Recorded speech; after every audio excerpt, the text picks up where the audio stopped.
Hey everyone, welcome to the Racers360 COTA track breakdown.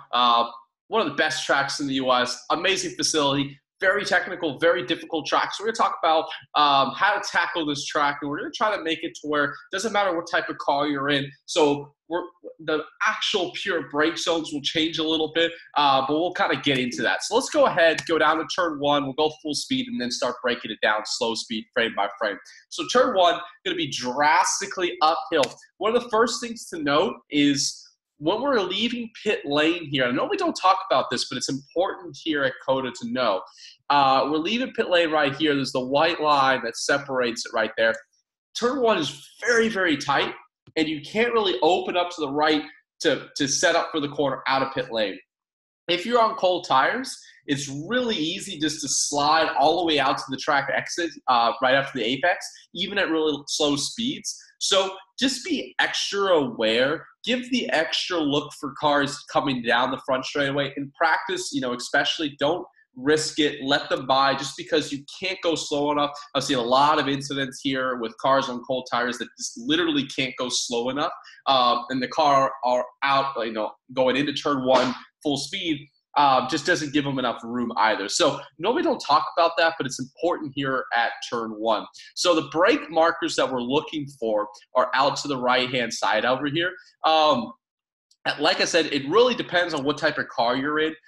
Typically for myself around this track, the 100 board is kind of where I want to be getting down to on the brake marker. You can see for the client we were coaching this weekend, we're braking slightly earlier.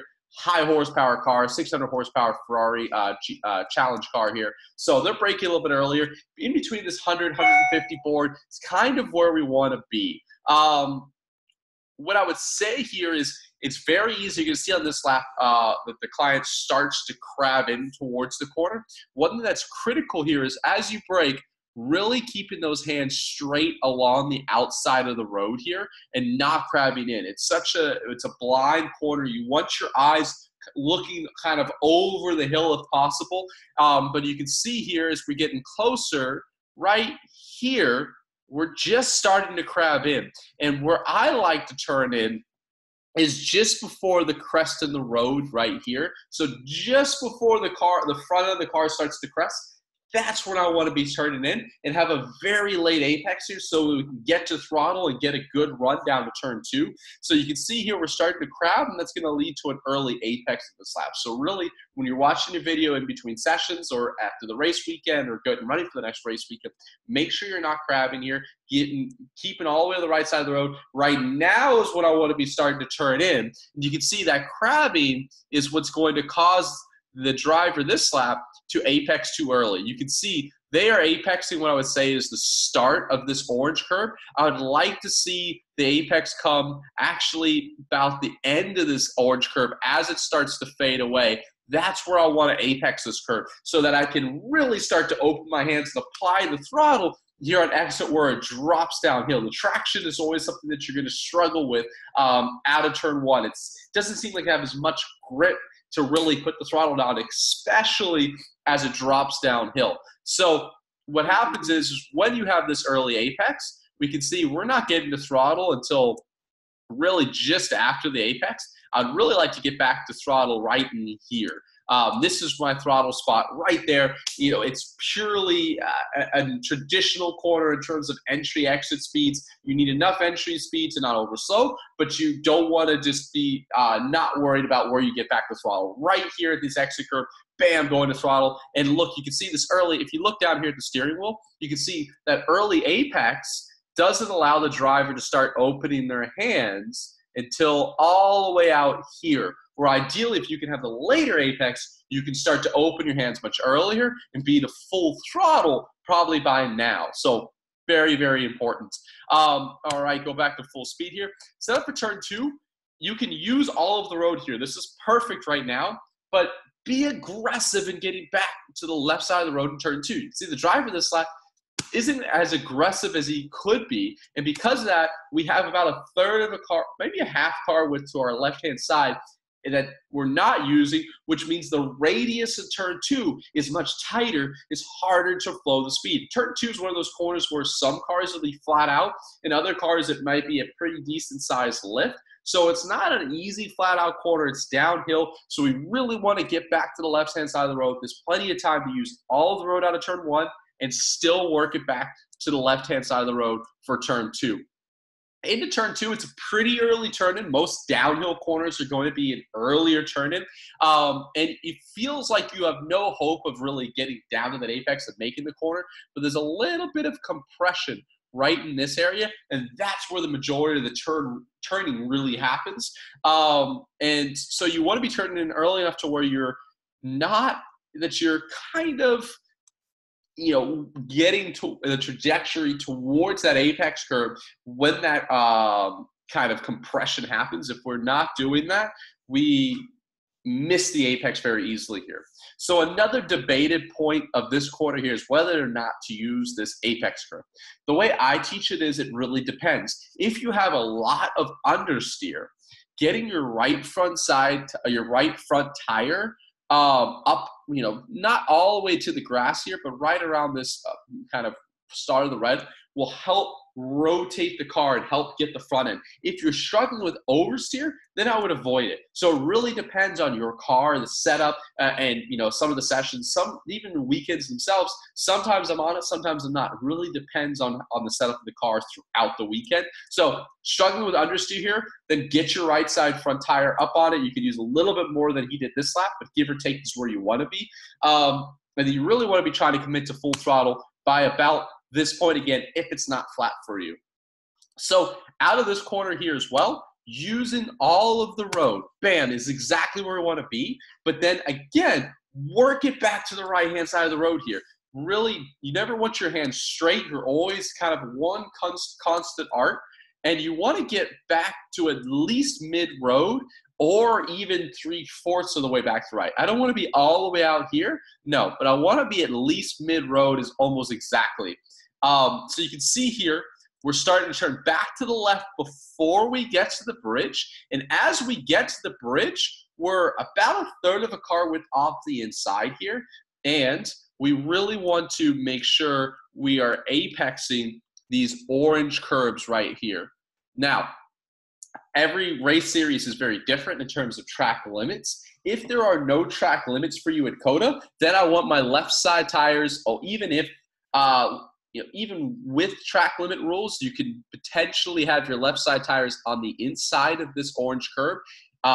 As I'm filming this video, the last time I was at COTA, they made the curbs much smaller so you could run a whole car over it. So if the curbs are too big, then you want your left side tire as close to it as possible. If you can run your car over it and not worry about track limits, then you want your left side tire on the inside of it. But either way, you want your car up on this curb, getting close to the start of this orange curb, and then holding it left as you go past it. You don't want to now immediately go back to the right. This is where one of the biggest mistakes guys make here is that they go over it and immediately go back to the right. You can see the driver here, perfect, still turning to the left, still turning to the left, still turning to the left, still turning to the left, and now setting up back to the right. Now we can see here in this video, there is no track limits. So bam, look how much room you can use here. The curbs were still small, so you could run your whole car over it. If you are running on a weekend with track limits, or if they change these curbs to where you can no longer run your whole car over it like we're seeing in this video, then we want to hold it to the left even longer and then turn back to the right to where our right front side tire does one of these. It's really important to have your right front side tire get as close to that orange curb as possible without touching it. And then again, like you see here, continue to turn it right just past that curb as well to set up for the final left-hander here. If you can, no problem with track limits, this is where you want to be. Whole car over the orange curb, bam, perfect. And then if there are track limits, you want to hold it slightly more to the right here longer, and then turn back to the left later. You can see again, we're talking about no track limits this weekend. This is the way you want to do things. If there are track limits, just like the previous corner, you want your left front now doing this as close to that orange curb as possible without touching it, and really trying to commit to full throttle pretty soon after that curb. Alrighty, go full speed for a quick second here. Talk about turn 6. Turn 6, we want to be using all of the road right here, and then I want enough speed to take me away from the apex curve in the middle of this corner and really double apex it. If I can keep my car all the way down the inside throughout the whole corner, I'm overslowing it. So I really want to be full throttle, full throttle, full throttle, just like that. Now I'm starting to lift. I want the car to take me away from the road mid-corner just like this. Right now, I might just tap the brakes just enough to get weight on the front nose so that I can start carving back to the second apex. Ideally, see, our driver's going to miss it this time, but ideally, we're hitting our second apex really as we go under this bridge here and using, I don't need to be all the way down to the grass, but I want my right side tire as much on this curve as possible to really help that front end turn.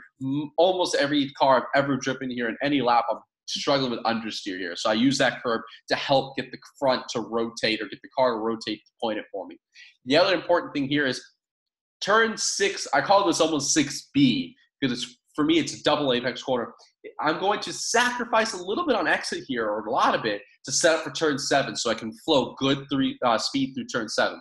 So you can see here, we missed that apex point a little bit, and because of that, we are too focused right now as this driver on keeping to the right-hand side of the road. I want to get to the right-hand side of the road exactly like he is here, but I want to apex slightly earlier, allow the car to be a little bit more free here, maybe about a half car width wider, and that'll have more speed right now, and then really being aggressive back to the right-hand side of the road. Ideally, you get right here, very short brake zone, light brake zone. Turn 7 is an entry speed corner. I don't care where I get back to throttle here. If I only get back to throttle by the time at the exit curve, that's fine. It's 100% entry speed corner. Light dab of the brakes, turn it in before the road really crests, just as you're starting to see that apex curve. And, excuse me, we are apexing this orange curve right here. We really want to get our left side tire as close to it as possible without touching it. And, ideally, I'm still not to throttle at this point. I'm still not to throttle, still not to throttle, still not to throttle.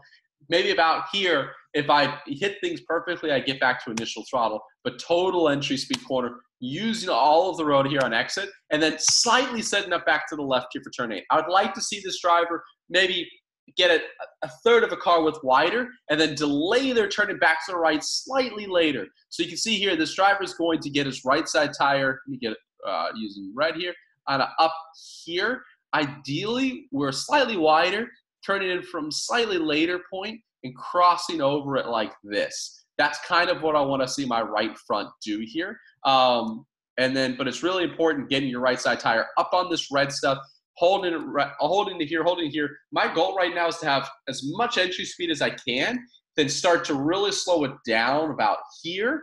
Now I really bring it back to the right as far as possible, and I want to be starting to apply throttle as we're coming off this curve. Now, one important note here is if you are using as much of this curve as possible, some cars, this changes car to car. It actually changes weekend to weekend, year to year.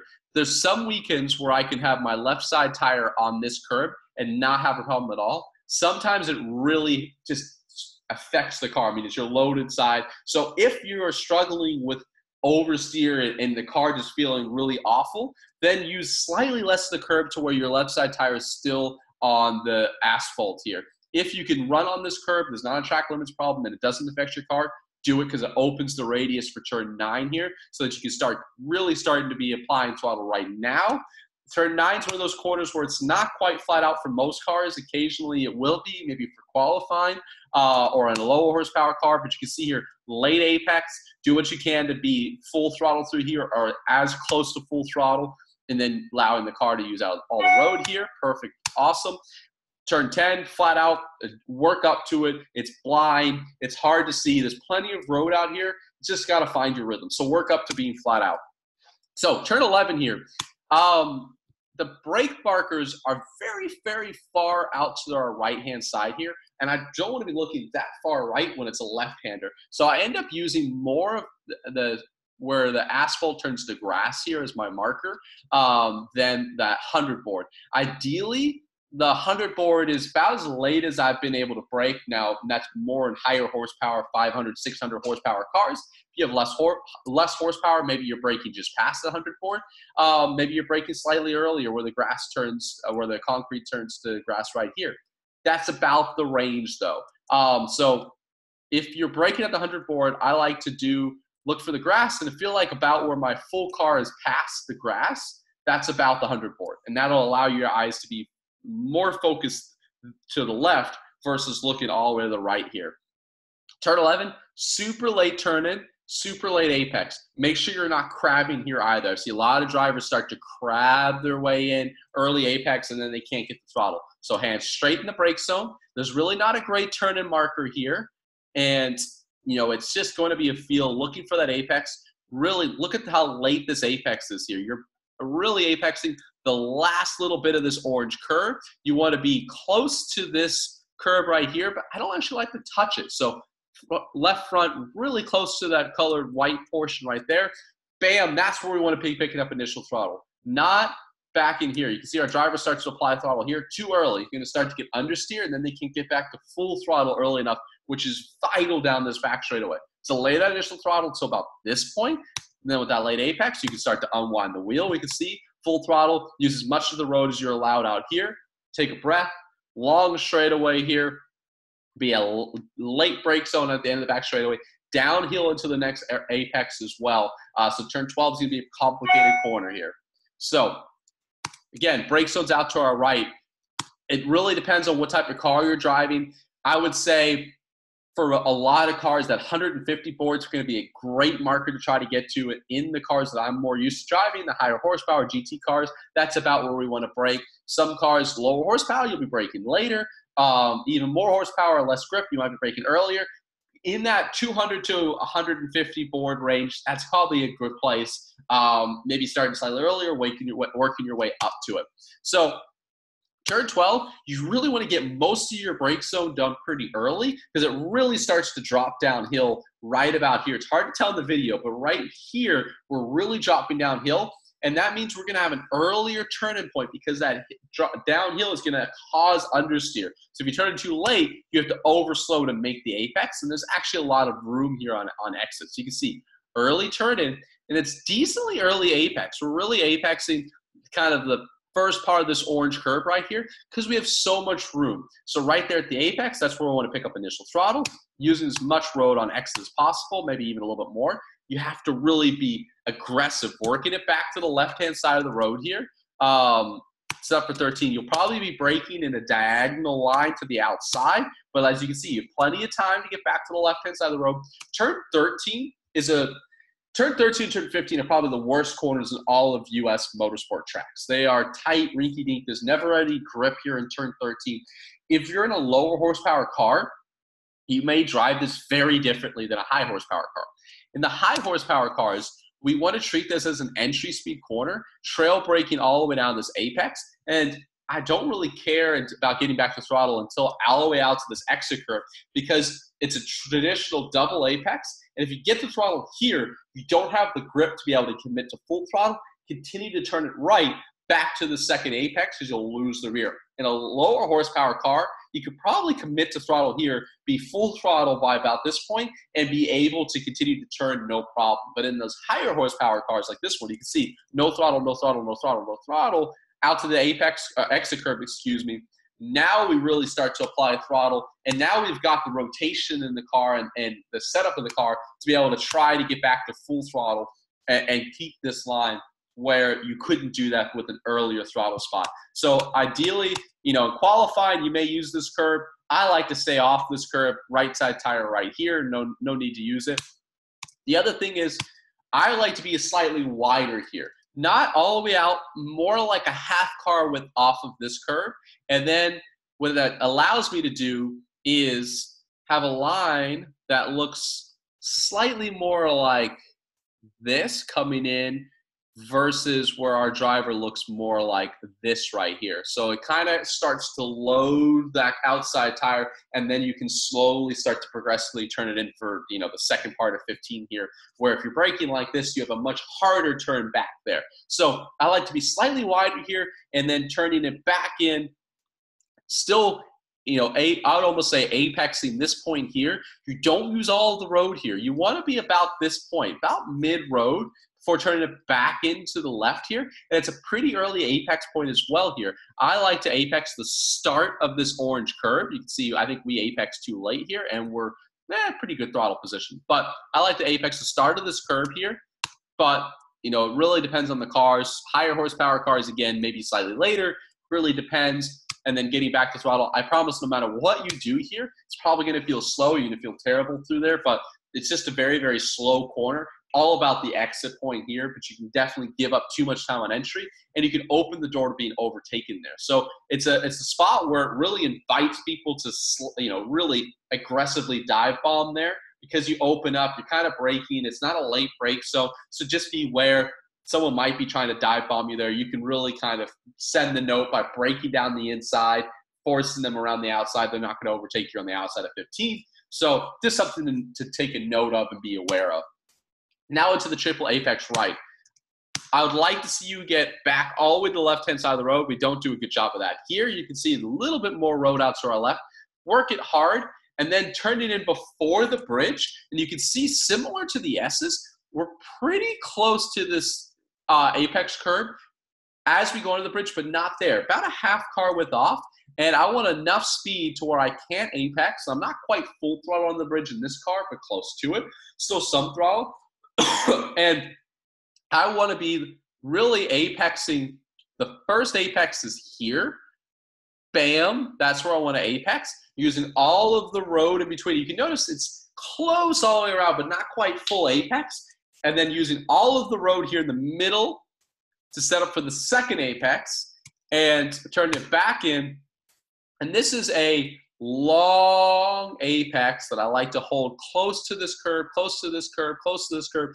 Occasionally there's a big bump here. If that upsets your car, maybe run a car width off of this apex curve, and then it's less affected. But if your car doesn't seem to be affected by the big bump here, run all the way here. And right now, all I'm trying to do is have enough entry speed to where I'm at the limit of the front end. And then at this point, I'm looking, my eyes are looking far enough forward, and I'm just trying to say, what point can I commit to full throttle, open my hands, and use all of the track here on exit? So you can see, bam, exactly where I want to be, trying to commit to full throttle as early as possible. Now, turn 19, I find the trickiest corner on this racetrack. It just seems like there's less grip here than anywhere else on the track. So I want to use all of the road here out of 18, work it back to the right side of the road. You'll be braking diagonally to the outside of the road here. You may get all the way out here. Most of the time I don't. If I get back out here, I probably overslowed 18. So if your right side tires are about, you know, half a car width, that's off the right side of the road, that's fine. It's a pretty early turn in back into 19. We're turning too late here. If you can turn in this late and still make the apex, you're overslowed. So way overslowed. You can see how early we're out of throttle here, and we're apexing way too late. We need an earlier turn in, and I actually want to have an early apex here. So much road here on exit. I want to be apexing the start of this orange curve, so I'm coming in from a much shallower angle here and holding it. Now, a slight little trick here is, if this curve is still the same, usually low, you can actually hold your left side tires on the inside of it and still be kind of within track limits. So if you can do that, if you have a car with a higher ride height, I would say try it one lap, maybe be a little bit on throttle just to help get the front end a little bit raised up. But if you can run on the inside of this orange curve even, you can roll a lot more apex speed. If not, you still want to be apex in the start of this orange curve. Really important to get down to this apex curve, use this apex curve, and then you want that early apex so you can flow the entry speed, and then using this road out here. You don't need a late apex at all here. So early apex, using this road on exit. Turn 20, kind of my brake marker typically is this axis road, the start of this axis road right here. Again, it'll depend a lot on how much horsepower you've got, how much grip you've got, track conditions. So I don't like to talk much about where specifically to brake, but that's a guideline of where we want to brake. Turn 20 is uphill, so you can actually roll more entry speed than you think. It is a pure exit speed corner, but you can roll decent amount of entry speed. So uphill, you want an early-ish turn in, perfect right here. My goal is to apex the start of this orange curve right here, this is where I want to be applying initial throttle. And then your eyes are, of course, looking far forward, and you want to open your hands as early as possible so that you can get back to full throttle as early as possible. You can see what happens for this driver. I think he has slightly too much entry speed this lap, and let's see, where do we pick up throttle? We're way, way, way, way too early to throttle here. This is where we pick up initial throttle. So he's going to create even more understeer. And you can see throttle, throttle, throttle. He's going to actually come off throttle, which we never want to see. Pick back up the throttle. Because that initial throttle came way too early, we're only getting the full throttle way out here. Be patient to initial throttle here. Roll good entry speed. Trail brake all the way down to that orange curve. So I'm trail braking off initial throttle. If you get that right, you'll have the rotation. You're back to full throttle by about here, and you're getting a much better run all the way onto the front straightaway here. That's been the Racers360 COTA track breakdown. If you want us to go look through your video and give professional coaching based on your driving, then go check out Racers360.com or One Lap Analysis, just $99. Send us your video. We'll have a professional coach go through it using this software. We can annotate on it. We'll have voiceover, talk through what you're doing wrong, how you can improve, send it back to you within 48 hours. It is the best bang for buck coaching service out there, and we only work with the very best coaches in the business. So don't pay thousands of dollars a day. Just pay $100 per lap, and we'll go through it and give you personal coaching advice. That's been the COTA track breakdown. Check out Racers360.com.